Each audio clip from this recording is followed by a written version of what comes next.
High friends, welcome back to चेरीलाज kitchen. आपण पालक हे नेहमीच खातच असतो. तर आज आपण त्याच पालकपासून बनवणार आहोत मस्त असे चीज बॉल, पालक चीज बॉल. तर चला वेळ न वाया घालवता रेसिपीला स्टार्ट करूया. त्याआधी चॅनलला सबस्क्राईब केले नसेल तर सबस्क्राईब करा आणि बेल आयकॉनला क्लिक करायला विसरू नका. पालक चीज बॉल बनवण्यासाठी आपल्याला इकडे पालक लागणार आहे. तर मी इकडे छोटी जोडी पालक आणि वजनीप्रमाणे 70 ते 80 ग्राम एवढी पालक असेल. ही पालक आपल्याला ॲड करून धुवून घ्यायची आहे. धुवून हिला मिक्सरला वाटायची आहे. तर त्यातच मी घातल्या आहेत 2 मिरच्या आणि अर्धा इंच आलं. जर लहान मुलं खाणार असेल तर मिरच्या स्किप केल्या तरी चालतील. आणि त्याच्यामध्ये थोडे पाणी ॲड करून एकदम प्युरी बनवून घेतली आहे. आता चीज बॉल बनवण्यासाठी इकडे आपल्याला लागणार आहे एका कढईमध्ये मी इथे 1.5 कप एवढं पाणी घेतलं आहे. ह्या पाण्याला बॉईल आलं की आपण जी पण प्युरी बनवली होती ती सर्व प्युरी यामध्ये ॲड करणार आहोत. ही प्युरी 1 ते 1.5 कप एवढी आहे. आता यामध्येच घालूया चवीनुसार मीठ आणि 3 चमचे एवढे आपल्याला तेल घालायचे आहे. इकडे मी पोह्याचा जो चमचा असतो त्याच चमच्याने 3 चमचे एवढे तेल घातले आहे. हे घालून आपण मिश्रण थोडेसे मिक्स करून घेऊया. मिक्स करून ह्याला एक बॉईल येऊन द्यायचा आहे. ह्याला 5 मिनटं आपण असेच शिजवून घेणार आहोत. आता यामध्येच घालूया 1 कप एवढा रवा. इकडे बारीक जाडा रवा कोणताही घेतला तरी चालेल. मी इकडे बारीक रव्याचा वापर केला आहे. रवा आपल्याला हळूहळू घालून हे मिश्रण मिक्स करून घ्यायचं आहे. नाहीतर ह्याच्या गुठल्या होऊ शकतात. ह्या मिश्रणाची आपल्याला गुठल्या होऊन द्यायचं नाही. हळूहळू रवा घालून हे मिश्रण या प्रकारेच मिक्स करायचं आहे. तर मी इकडे 1 वाटी एवढा रवा घेतला आहे. आता हा रवा आपल्याला पूर्ण मिक्स करून घ्यायचा आहे आणि ह्याला असंच हलवत राहायचं आहे. 5 ते 7 मिनटं आपण ह्याला असेच मिक्स करणार आहोत. जोपर्यंत हे कढईला सोडत नाही तोपर्यंत आपल्याला हे असेच मिक्स करायचे आहे.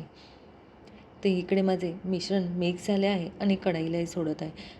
तर यामध्येच घालूया 2 चमचे एवढे तेल. तेल घालून आपल्याला हे मिश्रण परत एकजीव करून 2 ते 3 मिनटं असेच परतून घ्यायचे आहे. तर या प्रकारे इकडे म्हणजे मिश्रण रेडी झाले आहे आणि तुम्ही बघू शकता हे पूर्ण कढईला सुटले आहेत. तर आता हे आपण असेच थंड होऊन देऊया आणि पुढची प्रोसेस करूया. चीज बॉल बोललं की चीज पाहिजे, तर मी इकडे प्रोसेस चीज घेतला आहे 1 वाटी. त्यामध्येच घालायचं आहे 1 चमचा रेड चिली फ्लेक्स, अर्धा चमचा ऑरेगॅनो आणि अर्धा चमचा सिझलिंग घालायचं आहे. तर त्यामध्येच ॲड करूया थोडेसे मीठ. आता आपण मिश्रण मिक्स करून घेतले आहे. मिक्स करून ह्याचे आपल्याला छोटे छोटे बॉल करून घ्यायचे आहे. तर या प्रकारे मिश्रण मिक्स झाले आहे. आता ह्याचे आपण छोटे छोटे बॉल करूया. ह्याची साईज आपल्याला छोटीच ठेवायची आहे. जर मोठी असेल तर आपलं चीज बॉल खूप मोठा होईल. त्यासाठी मीडियम साईजचे किंवा छोटे असे या प्रकारे आपल्याला ह्याचे बॉल बनवून घ्यायचे आहे. तर मी बाकीचे या प्रकारे बघू शकता मी कशा प्रकारे बनवले. तर मी बाकीचे बॉलही बनवून घेते. तर इकडे म्हणजे सर्व बॉल रेडी झाले आहे. जर तुम्हाला हे करायचं नसेल तर तुम्ही डायरेक्ट क्यूब घेऊन ह्याचे मीडियम असे कट करून घ्यायचे आहे आणि तुम्ही डायरेक्टली ह्याचेही बनवू शकता. तर या प्रकारेही तुम्ही चीज बॉल बनवू शकता.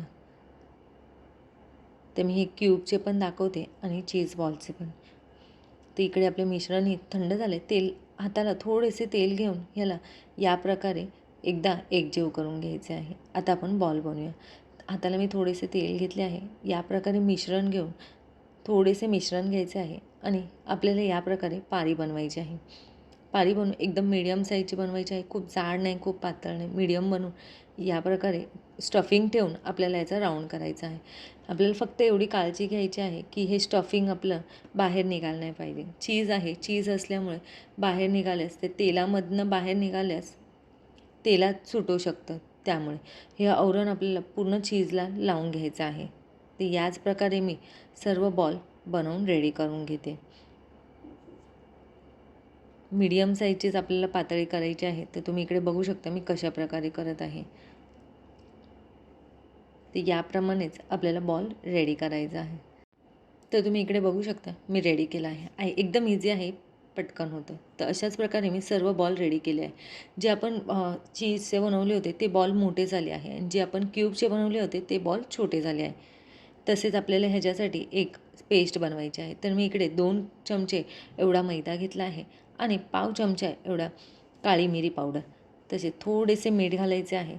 नाही घातले तरी चालेल. आता हे मिक्स करून ह्यामध्येच थोडे थोडे पाणी घालून मीडियम अशी आपल्याला पेस्ट बनवायची आहे. खूप जाडी नाही आणि खूप पातळी नाही, मीडियम अशी आपल्याला पेस्ट बनवायची आहे. 2 चमच्याला 4 चमचे आपल्याला पाणी घालायचं आहे. तर तुम्ही इकडे बघू शकता मी कशाप्रकारे पेस्ट रेडी केली आहे. तसेच या बॉलसाठी आपल्याला लागणार आहे ब्रेड क्रम. तर ब्रेड क्रम मी ऑलरेडी करूनच ठेवला होता. तर इकडे पेस्ट रेडी झाली आहे. आता आपण बॉल्स घेऊन ह्या पेस्टमध्ये या प्रकारे त्याला पूर्ण पेस्ट लावून घ्यायची आहे. पूर्ण पेस्ट लावून आता यावरच आपण ब्रेड क्रम लावणार आहोत. तर अशा पद्धतीने आपल्याला पूर्ण बॉलला ब्रेड क्रम लावून घ्यायचा आहे.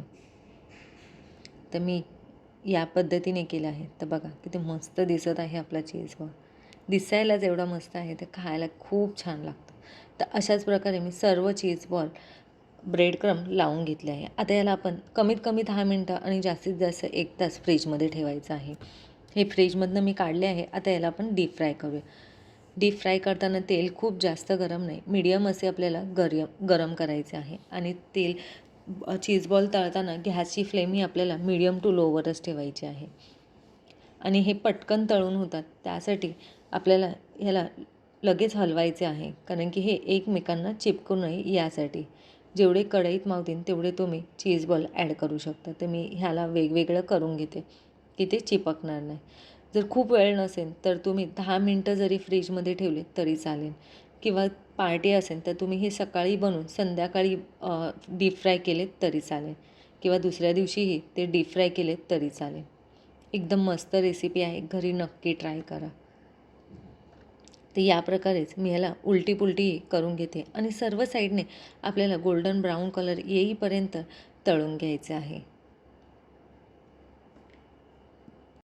तर इकडे माझे 5 ते 7 मिनटं झाली आहे आणि माझे बॉल्सही तळून रेडी झाले आहे. किती मस्त कलर आला आहे.